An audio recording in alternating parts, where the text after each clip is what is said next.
Bonjour à tous, aujourd'hui on se retrouve pour vous faire la présentation d'un livre, un livre que j'ai reçu de Laura des éditions Alliance Magique. Je la remercie d'ailleurs de me l'avoir envoyé et c'est aussi un très joli coup de cœur. Il s'agit de Mon grimoire de magie des plantes de Cocon Vert qui vient tout juste de sortir et c'est une vraie merveille. Je vous ai montré celui-ci il n'y a pas très longtemps et je trouve que ces deux-là ensemble vont vraiment très bien ensemble. Voilà, donc déjà la couverture est très jolie, hein. Regardez, je ne sais pas si vous voyez, il y a des effets de dorure. Et j'aime beaucoup ce petit chapeau de sorcière là. Voilà, pour vous montrer la tranche. Et on va lire ensemble ce qui est écrit au dos. Et si vous créez votre jardin magique, vous rêviez d'un grimoire pratique pour votre magie verte, qui vous accompagnerait tout au long de votre année sorcière et qui vous permettrait de pratiquer votre magie des plantes au quotidien. Sorcières et sorciers, ce livre est fait pour vous. Que vous disposiez d'un balcon, d'une terrasse, d'un jardin ou même d'un accès à une forêt, cet ouvrage vous invite à faire de ce lieu un espace magique où laisser s'exprimer votre créativité. Cocon Vert, sorcière verte, Wiccan et passionné de magie du foyer vous livre ici tous ses secrets au rythme de la roue de l'année. Grâce à ces pages vierges répertoriées, vos rituels, vos plantes préférées, leurs vertus et leurs correspondances, tout en ajoutant à votre chaudron les petits conseils sorciers de Cocon Vert. Une véritable mine d'informations et d'inspiration à transmettre de génération en génération. Et il est au prix de 18,95 €. Alors, la première fois que j'ai vu ce livre, je me suis dit, oh, c'est un livre où il y a des pages avec des lignes où on peut écrire ses propres recettes de magie des plantes, cuisine, etc. Et au final, pas du tout, parce qu'il y a des espaces dédiés pour noter vos affaires, vos histoires, j'allais dire. Mais il y a énormément d'infos et je le trouve très bien conçu. Vous allez voir, on va le parcourir ensemble du coup. Bon, déjà, quand on l'ouvre, il est magnifique, hein. J'adore l'intérieur avec ce côté fleur, très joli, hein. Il y a même, regardez, j'avais même pas aperçu un ruban pour marquer vos pages. Voilà. Donc, alors, regardez comme c'est joli. Ça fait vraiment grimoire, hein. Ici, on a les coordonnées, comme d'habitude, d'Alliance Magique. Ici, un petit à propos de l'auteur qui est ici, hein. On a son Insta, son YouTube, son Pinterest. Je crois que je la suis sur Instagram. Si pas, j'irai voir ça directement. Alors, le sommaire, regardez comme c'est joli. J'adore ce papier. Alors, on a le sommaire avec l'introduction, la roue de l'année et le jardin magique. Comment créer son jardin magique, sorcière des villes ou des campagnes, je vous lis les grandes lignes. Ensuite, on a des fiches d'herbes et fleurs. Ensuite, mes tisanes magiques, des fiches pour les tisanes. 5 arbres magiques pour votre jardin, puis on a des fiches avec des arbres. Cultiver la magie dans des pots. La sorcière verte et manuelle, fiche de couronne, fiche de pot pourri, la déesse et les plantes, le jardin des fées et une conclusion. Voilà, je ne vous lis pas tous les sous-titres parce qu'on va le parcourir vraiment ensemble, celui-ci. Comme ça, vous verrez à quel point il y a plein de choses intéressantes. Donc, l'introduction. Voilà, ici, elle nous explique un petit peu son point de vue. Ensuite, ça, c'est une partie qui est super, la roue de l'année et le jardin magique. J'ai franchement trouvé ça très chouette. Donc déjà, on a une très belle roue de l'année, hein. Si vous connaissez, hein, avec les 8 sabbats principaux de la roue païenne. Et on commence avec Samhain, avec le nouvel an des sorciers, voilà. Et alors, on a tout un petit récapitulatif de ce qu'on peut faire pour Samhain, pour ce sabbat-là. Les travaux effectués, les récoltes à faire, les petits semis à faire, les plantations à faire, les petites activités magiques à faire et la flore associée à ce sabbat et la correspondance en arbre. Et on a la même chose du coup pour les 8 sabbats. Et ça, je trouve ça super chouette. Déjà, parce que ça permet de prendre, par exemple, ici, on est à Ostara. Enfin, on l'a passé, mais on est encore dedans. Et on peut lire et voir du coup tout ce qu'on peut faire à Ostara. Voilà, et donc ça, on a pour tous les sabbats. Et ça, c'est déjà très chouette. Ensuite, on a créé votre jardin magique. Et ici, on va nous expliquer comment travailler avec les 4 éléments et les points cardinaux. Ça, j'avais déjà lu dans un autre qu'on peut faire des offrandes dans son jardin par rapport aux points cardinaux. Par exemple, à l'ouest, on aura l'eau et on aura des fontaines. Par exemple, on peut mettre un étang. Au sud, on aura le feu. Et là, on peut par exemple mettre des petites bougies, des trucs comme ça. Pour l'air, on pourra mettre des carillons, des plumes, etc. Voilà, donc là, ça vous explique comment faire. On a un exemple d'incantation qu'elle utilise pour consacrer son espace et elle vous laisse une petite place pour écrire la vôtre. Voilà. Ensuite, on a consacré ses outils magiques. Ça, c'est aussi intéressant. Et ici, on a un rituel du coup. Et encore une fois, elle vous laisse la place pour écrire le vôtre. Sorcière des villes ou des campagnes, ça dépend où vous vous trouvez. Hein. Se connecter à la nature qui nous entoure. Voilà. Devenir une sorcière de jardin. Elle va nous parler avec les phases lunaires. Voilà, phase de la lune. Hop. Ici, on a du coup toutes les phases de la lune. Jardiner avec les signes du zodiaque, ça c'est aussi très intéressant. Hein. Et ici, on a les 12 signes du zodiaque et leur action.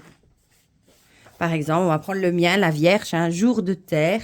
C'est le moment rêvé pour planter vos plantes grimpantes, jasmin, clématite, lierre. Vous pouvez également bêcher et désherber. Alors ici, être une sorcière et avoir la main verte. Ici, on a... avec les planètes, par contre, le soleil, la lune, Mercure, etc. Bon, ici, être sorcière et avoir la main verte, du coup. Rituel, consacrer vos graines à des fins magiques. Ici, un petit tips de sorcière. Je trouve très joli comme ça, ce petit... Ça fait très scrapbooking, c'est super joli. Les herbes et les fleurs en magie.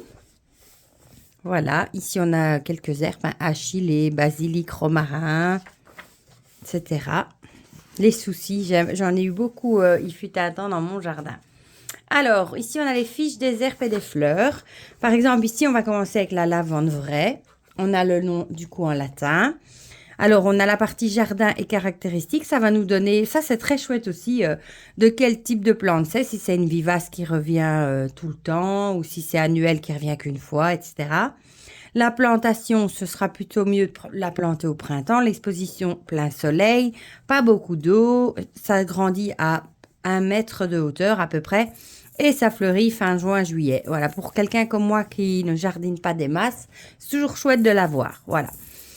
Alors ici, on a des notes personnelles. Association avec d'autres plantes avec qui elle s'entend, qui on peut mettre tout près ou pas. Ses propriétés médicinales, évidemment, la lavande, elle est calmante, elle réduit le stress, etc. Ici, on a ses propriétés magiques avec le petit brin de lavande, petit papillon, je trouve ça très joli. Et on va vous dire qu'elle est utilisée dans des rituels d'amour et de bien-être. Et sa faculté à attirer les ondes positives, à qui elle est associée, à l'élément air. Et sa déité sera Saturne. Et on a encore ici une petite note de sorcière. Et ça, on a du coup pour toutes les plantes qui sont présentées. Il n'y en a pas des masses. Hein. Et ensuite, on va passer à des fiches qui sont comme ceci, vierges, où vous pouvez mettre vous-même. Et on en a quand même un petit paquet. Regardez. Je ne sais pas combien on en a, je ne les ai pas comptés, je vous avouerai. Mais vous pouvez du coup bien prendre vos notes à vous. Et franchement, j'écris rarement dans les livres, mais ici, j'ai bien envie. Et si vous voyez le petit ruban en satin brun, comme ça, c'est très joli. Ça va bien avec le tout. Bon, maintenant, il faut juste que je trouve ici. Voilà. Voilà. Donc, vous voyez, vous en avez un paquet que vous pouvez remplir vous-même. Hein. Et ça, c'est très chouette. Ensuite, on va passer à mes tisanes magiques. Ici, s'accorder un instant rien qu'à soi. Et en plus, il est bien illustré. Ici, on a un rituel, méditation de la tisane. Et ensuite, on passe de nouveau à des fiches de tisane. Et ici, elle va vous donner quelques exemples. Hein. Ma tisane de Yule, de pleine lune. Ça, c'est chouette, je trouve. Tisane d'amour pour les jambes lourdes. Et ensuite, même chose, vous avez la place pour... bon, là, il y en a moins que pour les plantes, mais il y en a quand même. Où vous pouvez noter, du coup... vos propres tisanes à vous. Et rien ne vous empêche, si vous n'avez pas envie d'écrire dedans, de faire une photocopie d'une page. Voilà. Ensuite, 5 arbres magiques pour votre jardin. Voilà. De nouveau, la fiche avec les arbres. Hein. Et ici, on va retrouver par exemple le pommier. C'est un peu la même chose que pour les pommes, que pour les plantes. On a les caractéristiques, à quoi ça correspond, les petites propriétés magiques, des notes de sorcière. Et ici, on a un dessin ou un collage pour reconnaître du coup l'arbre, le fruit, etc. Et une petite note personnelle. Du coup, on a le mimosa, le tilleul, le noisetier. Moi, j'en ai rempli dans mon jardin des noisetiers. Du sureau noir, ça j'en ai aussi. Je me souviens quand j'étais petite, on avait fait des sirops pour la toux avec du sureau. Je crois que s'il a des propriétés expectorantes ou quelque chose comme ça. Et ensuite, même chose que pour les petites plantes, vous avez des pages pour faire vos propres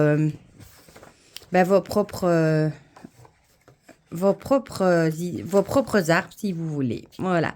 Et c'est super joli. Ensuite, on en a un peu moins que pour les plantes, mais quand même. Et vous voyez, vous reconnaissez, les tranches sont de couleurs différentes. Ensuite, cultivez la magie dans les pots.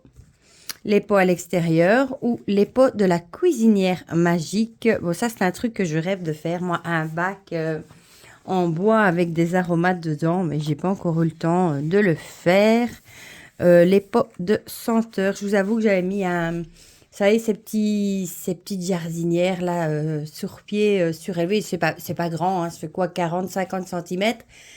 J'avais mis ça dans ma véranda pour mon fils qui avait voulu mettre des petites graines à semer, le plus petit. Et je vous avoue que je n'avais pas mis le couvercle dessus. Et j'ai un de mes chats qui s'est amusé à gratter tout le terreau et j'ai retrouvé tout par terre. Donc, ça m'a un petit peu refroidi. Voilà. Donc, on a les pots et les senteurs, les pots de la guérisseuse, les pots des tisanes parfumées, les pots du soleil et les pots de protection. Ça, c'est super chouette aussi. Et les pots d'intérieur. Ensuite, la sorcière verte Emmanuel. Décoration de votre cocon, voilà. Et ici, ça, j'ai trouvé ça très, très chouette. Les fiches des couronnes. Par exemple, si vous voulez faire une couronne pour ma vous savez, les couronnes de porte, là. Eh bien, voilà. Et on en a une pour Yule aussi. Une pour Lita. Et on vous laisse encore une fois une place pour mettre les votes si vous voulez. Voilà. Ensuite, j'ai passé la page, je crois, ici. On passe au pot pourri. Il est vraiment génial, ce livre. Les pots pourris, voilà. On a des fiches pot pourris de Mabon, de Yule, de Beltane. Et ensuite, encore une fois, des places pour noter vos expérimentations, si vous avez peur de les oublier. Ensuite, les potions de charme, avec, par exemple, ici, les coussins rêveurs. Les déesses et les plantes, ça j'ai trouvé très chouette aussi. Ici, on a une liste de déesses. Par exemple, Aradia, ce sera la rue, verveine et pomme. Isis, ce sera la rose, la bruyère, l'iris, le violet. Et ici, on nous parle de teinture de plantes, calendrier des fleurs, voilà. Par exemple, ici, en janvier, c'est les Perce-Neige. En avril, les marguerites. Et elles attirent les fées, l'amour et la chance, voilà.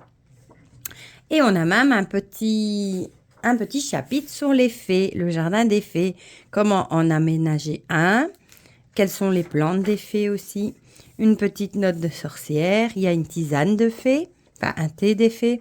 Rituel pour inviter les fées dans son jardin. Ça, c'est génial aussi. Ensuite, une petite conclusion ici.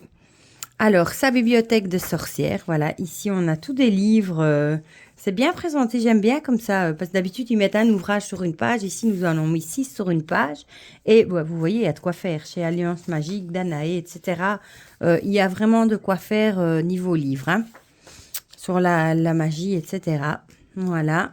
Ici, on a de la petite bibliographie, du coup. Les remerciements. Et puis, on a des petites annexes avec les crédits photos. Si on a aimé son livre, etc. Voilà. Celui-là, je tenais absolument à vous le présenter parce que franchement, c'est un gros coup de cœur. Et il va rester dans ma bibliothèque avec mon autre coup de cœur. Et je trouve que ces deux-là vont très bien ensemble. Ils se complètent super bien. Vous voyez, celui-ci, du coup, vous voyez le format comme il est plus petit.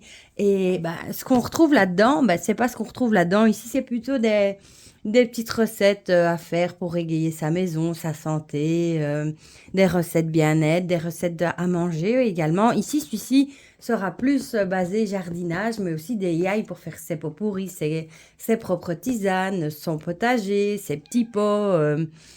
Enfin voilà, franchement, ces deux-là, c'est vraiment deux gros coups de cœur. Voilà, du coup, dites-moi en commentaire ce que vous avez pensé de ce petit livre-ci. Si vous le trouvez très chouette aussi ou si vous avez craqué, pourquoi pas. Dites-moi tout ça dans les commentaires comme d'habitude. Pour le reste, je vous fais plein de gros bisous et on se dit à bientôt pour de prochaines vidéos. Bisous bisous.